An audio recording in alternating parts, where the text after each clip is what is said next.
Ito ang mga kategoryang hindi pwedeng pagsunod-sunurin o may fix na kategorya o pagpipilian. Examples: sex, blood type, political affiliation, zip code, race, eye color, political party, religion, at marami pang iba. Ordinal variable. Ordinal variable represent categories that can be ordered from greatest to smallest. Ito ang mga kategoryang pwedeng pagsunod-sunurin mula malaki paliit.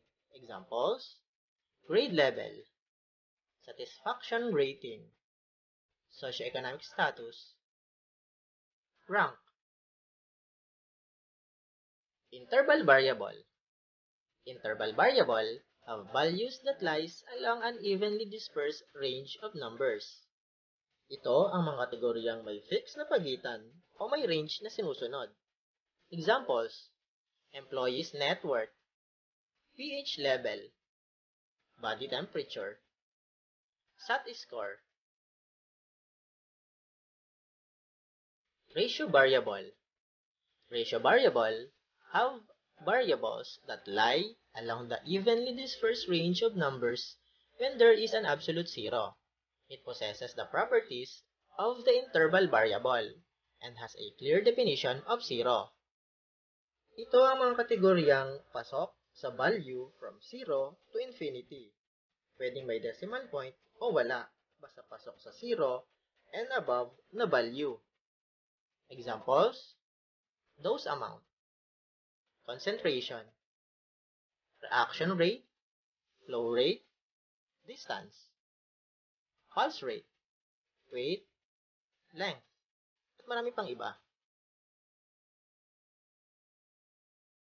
The following are kinds of variables: independent variables, dependent variables, intervening variable or mediating variable, and last is the control variable. Independent variables.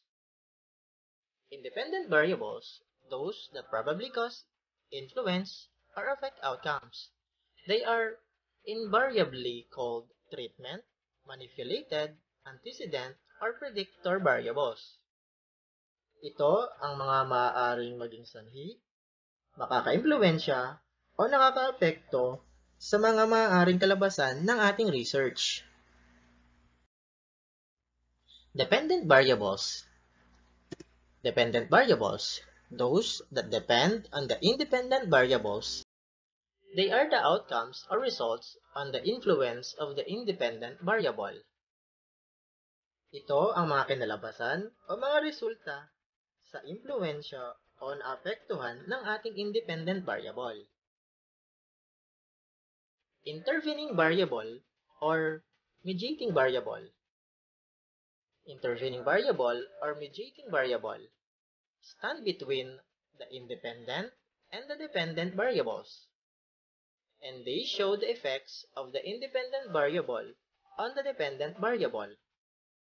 Ito ang nagpapakita ng epekto ng independent variables sa ating dependent variables.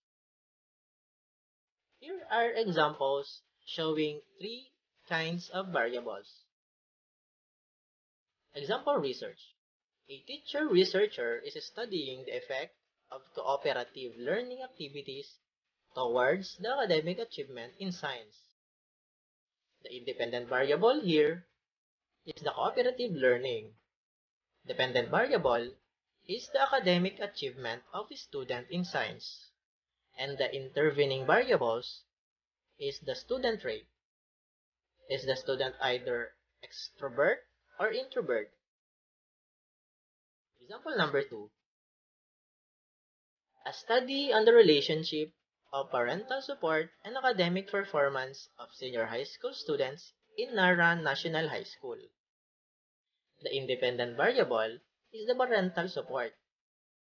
Dependent variable is the academic performance of the senior high school student in the Nara National High School. The intervening variables is the performance of the student, having high grades or having low grades.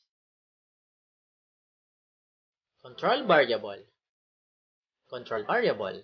Special types of independent variables that are measured in a study because they potentially influence the dependent variable. Researchers use statistical procedures to control these variables. Isang uri ng independent variable na kailangang kontrolin para makakuha ng magandang resulta sa ating research. Halimbawa, amount ng tubig na gagamitin sa pagdilig ng isang halaman, uri ng soil o lupa na gagamitin sa pagtatanim, at marami pang iba. Module 4. Designing research useful in daily life. In designing research, the researcher needs to consider the usefulness of research projects to be conducted to the community where he or she belongs, to the bigger community, the Philippines, Asia, and the world. Kailangang isaalang-alang ng researcher ang pagiging kapaki-pakinabang ng mga gagawin niyang pagsasaliksik na isasagawa sa pamayanan kung saan siya kabilang. Sa mas malaking pamayanan dito sa Pilipinas, sa Asia, at sa buong mundo. In deciding on a research topic, the researcher should see to it that the research project would be worth the planning, execution of plans, resources in time, manpower, and budget. Sa pagdedesisyon ng gagawing research, dapat tiyakin ng researcher na ang gagawin niyang pagsasaliksik ay magiging sulit sa pagpaplano, pagpapatupad ng mga plano, resources in time, manpower, at budget.